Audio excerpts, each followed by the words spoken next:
दोस्तों स्वागत है आपका एक नए वीडियो में जिसमें बात करेंगे कोस्ट गार्ड 2023 बैच नाविक डीबी जीडी यांत्रिक के लिए फुल मॉक टेस्ट करने वाले हैं। मॉक टेस्ट नंबर होने वाला है 10, मतलब कि क्वेश्चन पेपर होने वाला है कितना, 10वां नंबर क्वेश्चन पेपर होने वाला है और 35 पेपर्स का ये सेट है। और आपका पूरा का पूरा समझिए पेपर लीक करने वाले हैं। आप जैसे एग्जाम में बैठिएगा आपको लगेगा कि भाई साहब अब कुछ बचने वाला नहीं है। अब की बार कोस्ट गार्ड पार होने वाला है और सच में पार होने वाला है। और ये होने वाला है सामान्य विज्ञान मतलब साइंस का पेपर। साइंस का क्वेश्चन आपको आते हैं कितने क्वेश्चन, 10 क्वेश्चन आते हैं आपके एग्जाम में मोस्ट इंपॉर्टेंट। और यहाँ पे जो भी फॉर्म आपने भरा, चाहे जेडी से लिए फॉर्म भरा या फिर डीबी के लिए फॉर्म भरा या फिर यांत्रिक के लिए, तीनों ही में सेक्शन 1 आता है और सेक्शन 1 में ये 10 क्वेश्चन साइंस के भी आते हैं जो कि मोस्ट इंपॉर्टेंट है आपके एग्जाम के लिए। जो कि आपका कोस्ट गार्ड का लेवल है उसी लेवल को मेंटेन करके एंड आपका पर मॉक टेस्ट में आपको लेवल बढ़ता हुआ नज़र आएगा। और आगे जाके जब आपका ये 35 मॉक टेस्ट कंप्लीट होगा तो आपको लगेगा कि पूरा का पूरा पेपर अब पूरा का पूरा पेपर ही लीक हो गया है। तो चलिए आगे बात करेंगे। एंड सच में सपना है कोस्ट गार्ड में ही जाना है तो फटाफट चैनल को सब्सक्राइब कीजिए, बेल आइकन के बटन को प्रेस कीजिए ताकि जो भी अपडेट आए सबसे पहले आप तक पहुंच जाए। एंड टेलीग्राम का लिंक वीडियो के डिस्क्रिप्शन में है, वहाँ पे ज़रूर ऐड हो जाएगा क्योंकि वहीं पे अब आपको PDF वगैरह इस क्लास का मिलेगा। जाके चेक कर लीजिए। 4 बजे आपका टाइमिंग है, पर डे आपको 4 बजे ही मिलेगा ये मॉक टेस्ट साइंस का। और 6 बजे किसका टाइम है, 6 बजे आना नहीं भूलिएगा। किस चीज़ के लिए, इंग्लिश के लिए मोस्ट इंपॉर्टेंट क्वेश्चन होने वाला है। तो चलिए आगे बढ़ते हैं और इसको स्टार्ट करते हैं। तो चलिए आपको यहाँ पे मॉक टेस्ट नंबर 10 डिस्कस करेंगे। 60 क्वेश्चन सेक्शन 1 में आते हैं, 45 मिनट का टाइम रहता है, नेगेटिव मार्किंग आपका नहीं रहता है। और चलिए आपको स्टार्ट करते हैं। कौन सा पार्ट आपको स्टार्ट करते हैं, सामान्य विज्ञान का, जो कि मोस्ट इंपॉर्टेंट क्वेश्चन है आपके एग्जाम के लिए ये क्वेश्चन है। सो चलिए स्टार्ट करते हैं। एंड फर्स्ट क्वेश्चन है आपका, यहाँ इसको 1 ही काउंट कीजिएगा। ओके 1 काउंट कीजिएगा ये। ओके थर्मामीटर में क्या चीज़ ताप को दर्शाती है, क्या चीज़ है जो ताप को दर्शाती है। थर्मामीटर आप लोग सभी लोग देखे होंगे। ओके और थर्मामीटर का क्यों उपयोग किया जाता है आपको ही पता है। थर्मामीटर में क्या चीज़ ताप को दर्शाती है वो तो ऑलरेडी लिखा है कि ताप के लिए ही। तो ताप को क्या दर्शाती है अब बताइएगा। उस क्या होता है उसमें आपको पता होना चाहिए। सीसा, बी है पारा, सी है चांदी, डी है इनमें से कोई नहीं। तो चलिए फटाफट बताइए कि इनमें से राइट आंसर कौन सा होगा। ओके सामान्य विज्ञान में थर्मामीटर में क्या चीज़ ताप को दर्शाती है, तो फटाफट आपको बताना है क्वेश्चन कौन सा राइट होगा। तो सभी लोग को पता है पारा is the correct answer and B is the correct answer हो जाएगा आपका।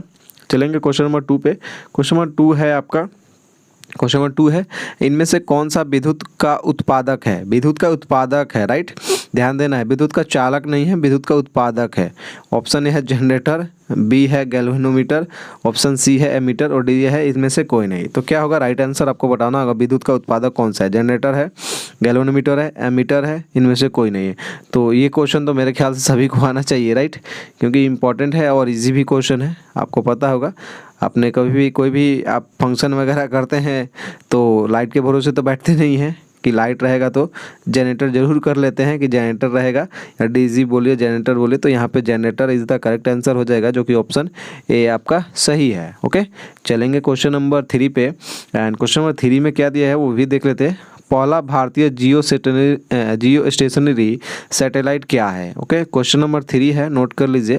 पहला भारतीय फर्स्ट इंडियन जियो स्टेशनरी सैटेलाइट क्या है, मतलब what is first Indian Jio stationery satellite. Okay first है आपका ए में दिया है एप्ले, बी है PSLV आपने सुना होगा, और सी है इनसेट और डी है IRS। Okay IRS। चलिए अब आपको बताना है कि इसमें से कौन सा राइट आंसर होगा। पहला भारतीय जियो स्टेशनरी सैटेलाइट क्या है आपको बताना होगा। देखते हैं सबसे पहले कौन बताता है। और देखिए सबसे पहले कौन बताता है, फटाफट आपको स्कोर भी करते चलना है। ओके और आपका सपोर्ट रहा तो मैं 50-50 का क्वेश्चन का साइंस का आपको लगा दूंगा जो कि आपके एग्जाम के लिए मोस्ट इंपॉर्टेंट होगा। ओके तो पहले इसमें आप मॉक टेस्ट में देखिए कितना आ रहा है आंसर। तो मैं आपको बता दूं आपका राइट आंसर हो जाएगा एप्ले, जो कि option A is the correct answer हो जाएगा। एंड चलेंगे क्वेश्चन नंबर 4 पे। क्वेश्चन नंबर 4 में दिया गया है, क्वेश्चन नंबर 4 है WBC का फुल फॉर्म क्या है। WBC सुना होगा नाम आपने भाई साहब। WBC होता है, एक होता है RBC होता है क्या, RBC भी होता है, WBC भी होता है। ओके है ओके WBC का फुल फॉर्म आपको बताना है, इंपॉर्टेंट है और मेरे ख्याल से सभी को पता होगा। ओके ऑप्शन ए में दिया है white blood corpuscles, option B है white blue corpuscles, option C है white blue core, option C है white blood core. Okay okay, तो क्या होगा राइट आंसर आपको बताना है। देखते हैं सबसे पहले कौन बताता है। क्वेश्चन नंबर है 34। और चलिए ये क्वेश्चन आपके एग्जाम के लिए मैं दे दे रहा हूँ, सॉरी एग्जाम के लिए नहीं, आपके SW के लिए। और ये क्वेश्चन भाई साहब इतना ईजी है, अगर कोई नहीं बताएगा ना भाई साहब बहुत बेकार लगेगा, अच्छा नहीं लगेगा। ओके चलिए आपको बता दूँ WBC का फुल फॉर्म कौन सा है। चलिए आपको बताना है, मैं नहीं बता रहा, आपको बताना है। इंपॉर्टेंट है एंड ईजी भी है, तो सो आपके लिए रखा गया है। चलिए क्वेश्चन नंबर 5 पे चलेंगे एंड क्वेश्चन नंबर 5 में दिया गया है निम्नलिखित पदार्थों में सबसे कठोर पदार्थ कौन सा है। राइट, ऑप्शन ए में दिया है एल्युमिनियम, बी है ग्रेफाइट, सी है हीरा और डी है पीतल। मेरे ख्याल से ये भी सभी को पता होगा। ओके, निम्नलिखित पदार्थों में सबसे कठोर पदार्थ कौन सा है, और पता नहीं है तो भाई साहब तो वीडियो देखिए, फुल वॉच कीजिए।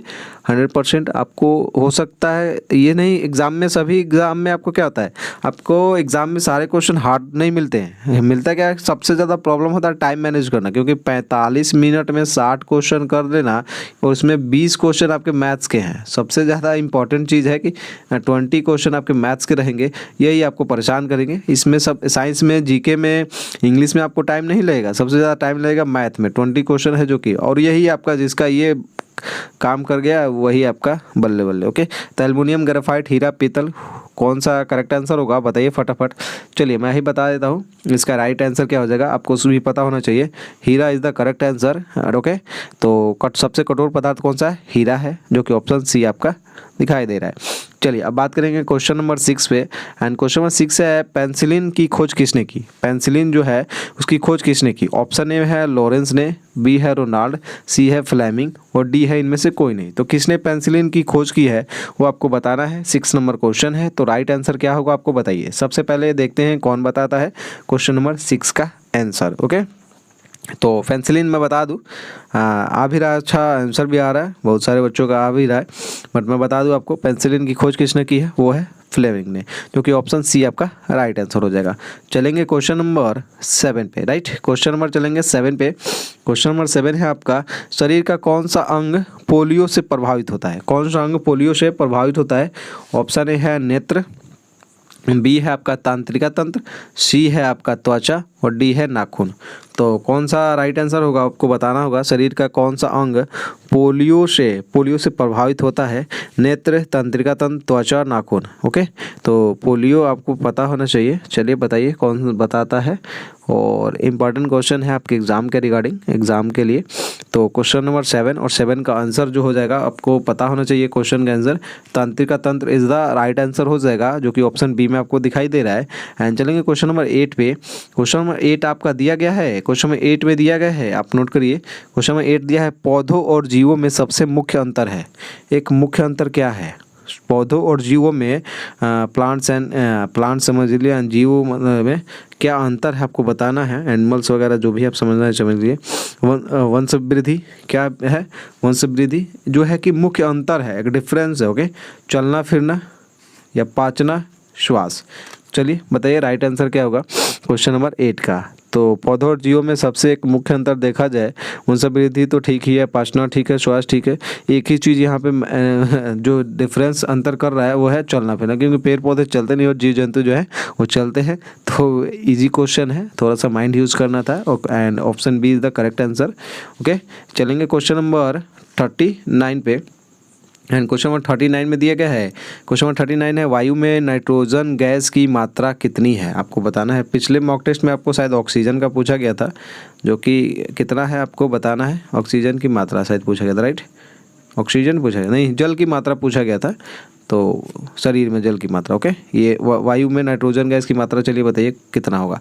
ऑप्शन ए है 80%, ऑप्शन बी है 20%, ऑप्शन सी है 25% एंड ऑप्शन डी है इनमें से कोई नहीं। तो चलिए वायु में नाइट्रोजन गैस की मात्रा है कितनी होती है आपको बताना है।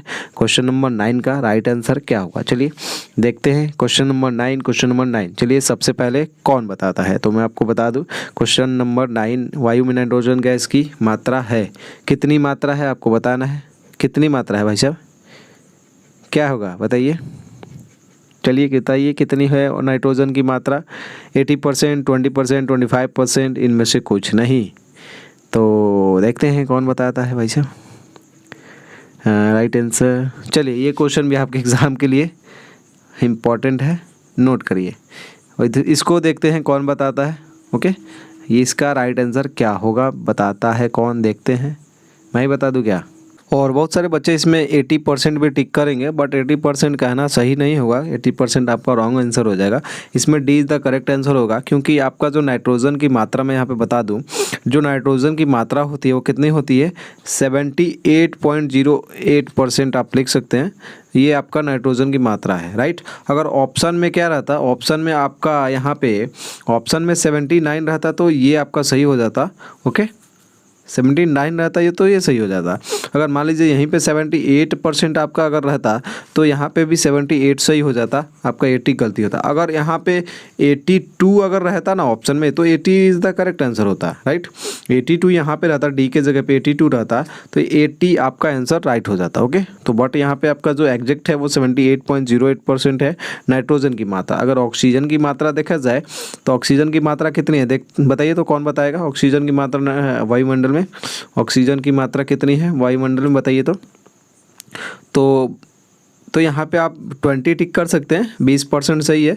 बट अगर एग्जैक्ट देखा जाए तो आपका 20.95% समथिंग आपका नाइट्रोजन की मात्रा है, जिसे आप अगर 21% बोल रहे हैं तो ठीक है, या फिर 20% ऑप्शन के हिसाब से आपको चूज करना होगा क्या होगा। ओके, तो इस तरीके से आंसर आपको टिक करना है। चलिए अब आगे बढ़ते हैं एंड लास्ट क्वेश्चन है आपका, जिसमें आपका देखा जाएगा क्वेश्चन नंबर है 10। और देखिए इसमें से जलाने में सहायक गैस कौन सी है। जलाने में जो आपका गैस है वो कौन सी गैस सहायक है, आपको बताना होगा कि जलाने में सहायक गैस कौन सी है। ऑप्शन ए में दिया है ऑक्सीजन, बी ए में हाइड्रोजन, सी में है नाइट्रोजन एंड डी में है इनमें से कोई नहीं। तो लास्ट क्वेश्चन है आपका, और जलाने में जो सहायक गैस है, आप एक प्रैक्टिकल में आपको बताता हूं जिससे आपको सॉल्व होगा इसी क्वेश्चन। ओके, तो आपको पता होगा कि आप कोई भी चीज़ है, अगर आपको आप मान लीजिए कोई दिया ही जला रहे हैं,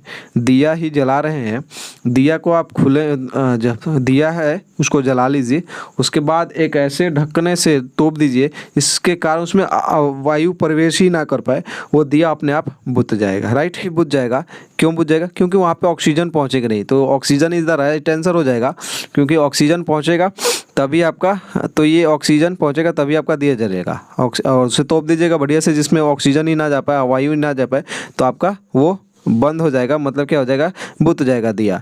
तो ये एक प्रैक्टिकल आप करके देख सकते हैं घर पे। तो जलाने में सहायक गैस कौन सी है, oxygen is the right answer हो जाएगा। एंड आपको अच्छा लगा हो तो लाइक कर दीजिएगा वीडियो को। ऐसे ही इंपॉर्टेंट क्वेश्चन के लिए पर डे प्रैक्टिस सेट के लिए आपको 4 बजे आ जाना है।